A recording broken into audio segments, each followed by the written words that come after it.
A fossil, a fossil. Oh yes, we studied. Welcome to second grade ELA Tidbits. I'm Barbara, your second grade curriculum specialist. You can access the full Tidbits stack using the bit.ly G2 Tidbits 25. The slides include my detailed notes and links to all the resources discussed. We are going to break down modules for the week of January 5th. This week in Unit 3, Lessons 4 and 5, students return to the same excerpt of the Maiasaura Dig, the story of Dr. Holly Woodard Ballard. Students apply RL 2.1 and RL 2.3 as they interpret the text as readers. Then they analyze the text as writers, focusing on the author's use of temporal words and creating a well-elaborated event. In Lessons 6, 7, and 8, students experience scaffolded writing instruction to craft a narrative. In each lesson, students plan and draft a specific section of their narrative. In this series of lessons, students generate ideas for their narrative in the form of notes on a planner and use these notes to help them produce sentences. You can see the standards by lesson on the screen. Today, we're going to focus on and unpack W2-3. In W2-3, students are asked to write narratives in which they recount a well-elaborated event or short sequence of events. Include details to describe actions, thoughts, and feelings. Use temporal transition words to signal an event order and provide a sense of closure. This standard includes 2 substandards and many embedded skills, such as write about one main event with a clear sequence of minor events and supporting details. Bring the main character to life with details, thoughts, and feelings, and actions.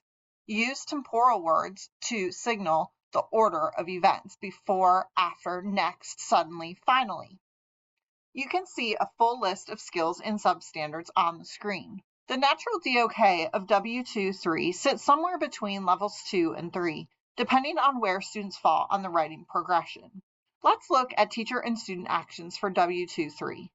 The aligned learning target in the Lesson 6 narrative is, I can draft the beginning of my narrative based on Holly's experiences in the Maiasaura Dig, the story of Dr. Holly Woodard Ballard. Lessons 6, 7, and 8 unfold in much the same way. Each section of the lesson includes teacher modeling and student practice. In Work Time A, students plan a section of their narrative. In Lesson 6, they plan the beginning. In Work Time B, students use their plan to write a draft. In Work Time C, students revise and edit their work.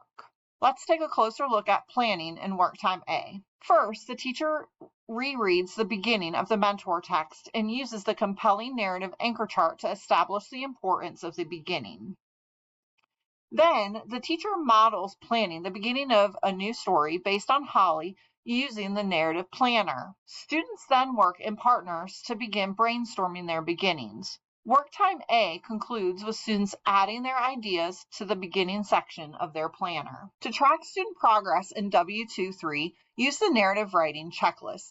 Making notes each day on student progress will help you prepare for any needed small group writing conferences. This will help you plan in advance for support prior to administering the Unit 3 assessment. There are a few just-in-time supports that can be implemented to support the learning targets for W2-3. If students are having difficulty planning or drafting their narrative, then consider using the color coding strategy. By highlighting the criteria, their entries in the narrative planner, and the sections of their narrative planner in the same colors. You can see an example on the screen. Thank you for joining me for this week's Module Tidbit. See you back next week. A fossil, a fossil. Oh yes, we studied fossils.